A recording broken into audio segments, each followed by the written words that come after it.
These Aussies are having a great time.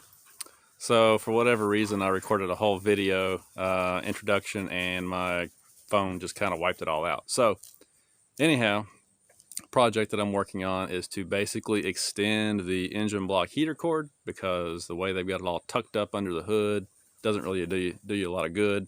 I mean, if it's freezing cold and snowing outside, who wants to pop the hood twice a day to use that cord? So I wanted to come up with some way to extend it so that I could just, have it right down here on the bumper somewhere and get to it easy.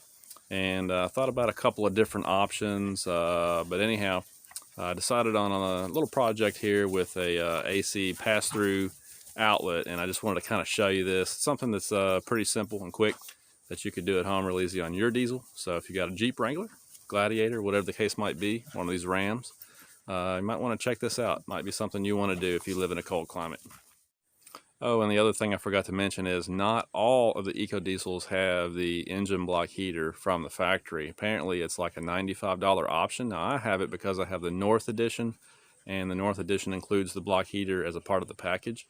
But if you don't get the North Edition, you might want to check that box off on the order sheet. It's 95 bucks, and if you live in a cold climate, it's worth having. So I just wanted to mention that because some guys might be looking around under the hood for a block heater and you can't find one. It's because it's not really standard equipment. So originally I started looking around at extension cords, like a short extension cord, so I could run it down here and maybe like zip tie it to the tow hook or something. But then I found this on Amazon from Noco. It's an AC port plug with a 6-foot extension cable built into it.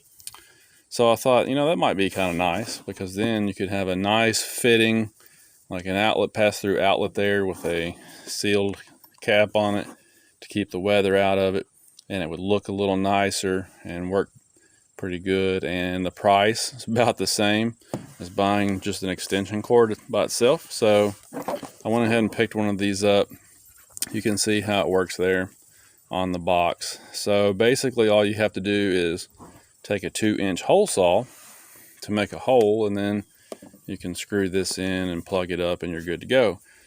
Now the cap on this is weather tight, seals off really well, and it's kind of made for this type of application. So you're not going to have any trouble with it.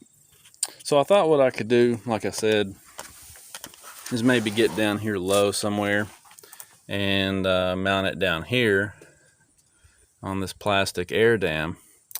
I would much rather, if I need to one day for whatever reason, I'd much rather replace this plastic piece, which would be a lot cheaper and a lot easier, rather than drilling a hole into the steel bumper there. So I think I'm going to try this.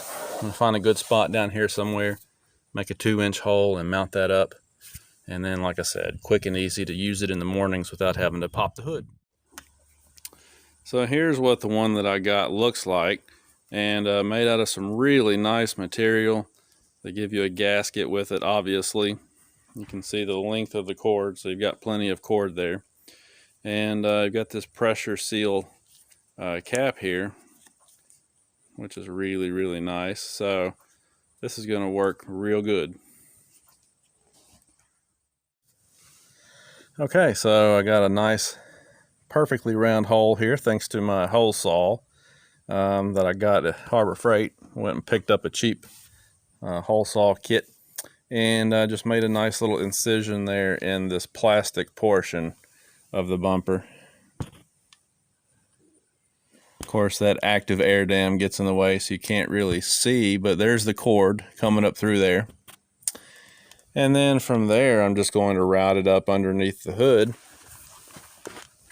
which is pretty simple to do. And you can see the cord there. I just got to tidy it up, but that gave me plenty. That 6-foot length gave me plenty to go over here and make my connection to the block heater. And you can actually see, if you look down in there, you can actually see where the block heater terminates, way down there. But anyhow, so now it's just a matter of going ahead and putting this up in the hole where I want it and orient it the proper way. And then we'll put the screws in and find some zip ties and tidy everything up. All right, so there's the finished product. You can barely even see it. I mean, if you're looking for it, you can barely see it. So most people will never even know it's there. And if you're standing up at normal height, you can't see it at all. But see, it makes it very easy when it's time to plug up the block heater cord to just walk over here, pull down the seal, plug your cord in, and you're ready to go. Nice little project that doesn't cost a lot of money to do, and it makes things really convenient, because the last thing you want to be doing on a frigid below zero morning is coming out and fooling with the hood just to get to your block heater cord, right? So I just thought this would be a nice little project. So there you go, guys. Might be something that you guys want to do too. So I mentioned that the one of the next videos I might do may have something to do with this. This is the Hot Shots Secret Everyday Diesel Treatment. A lot of guys use this. The Hot Shots brand seems to perform better than a lot of the other brands, and this stuff is relatively inexpensive. And when you buy a bottle like this, you can see there it treats 400 gallons. You know, I've been using this stuff all summer, and as you can see, I've only used half of it. So anyhow, what I thought I would do maybe is just run some tanks. Like I said, I've been running this all summer and into the fall. So I got a pretty good idea now of what kind of mileage this truck gets using this product and how smooth it operates. And so now I thought that I would run some tanks with no treatment at all, you know, just straight diesel fuel from the pump, and see if I can notice any difference, you know, and just tell, you'll be able to tell, you know, if it's really doing anything for this stock EcoDiesel truck. Now so far I've only got one tank through this truck, and the mileage is actually down about 1 mile per gallon without the treatment. Now what I want to do is run a few more tanks. I don't think it's fair to make a call on that after just one tank of fuel. So I'm going to run a few more tanks, and then we'll average everything out, and that'll give us a better idea. But so far, this treatment does seem to improve the fuel economy just a little bit. And the other thing I have noticed is that without the treatment, the engine's a little bit more rattly. It's got a little bit more of that diesel rattle, which personally I don't really mind it. I kind of like the way diesel engines sound. But the point is, you can tell that the engine doesn't quite run as smooth. This really does seem to kind of cut down on some of the noise.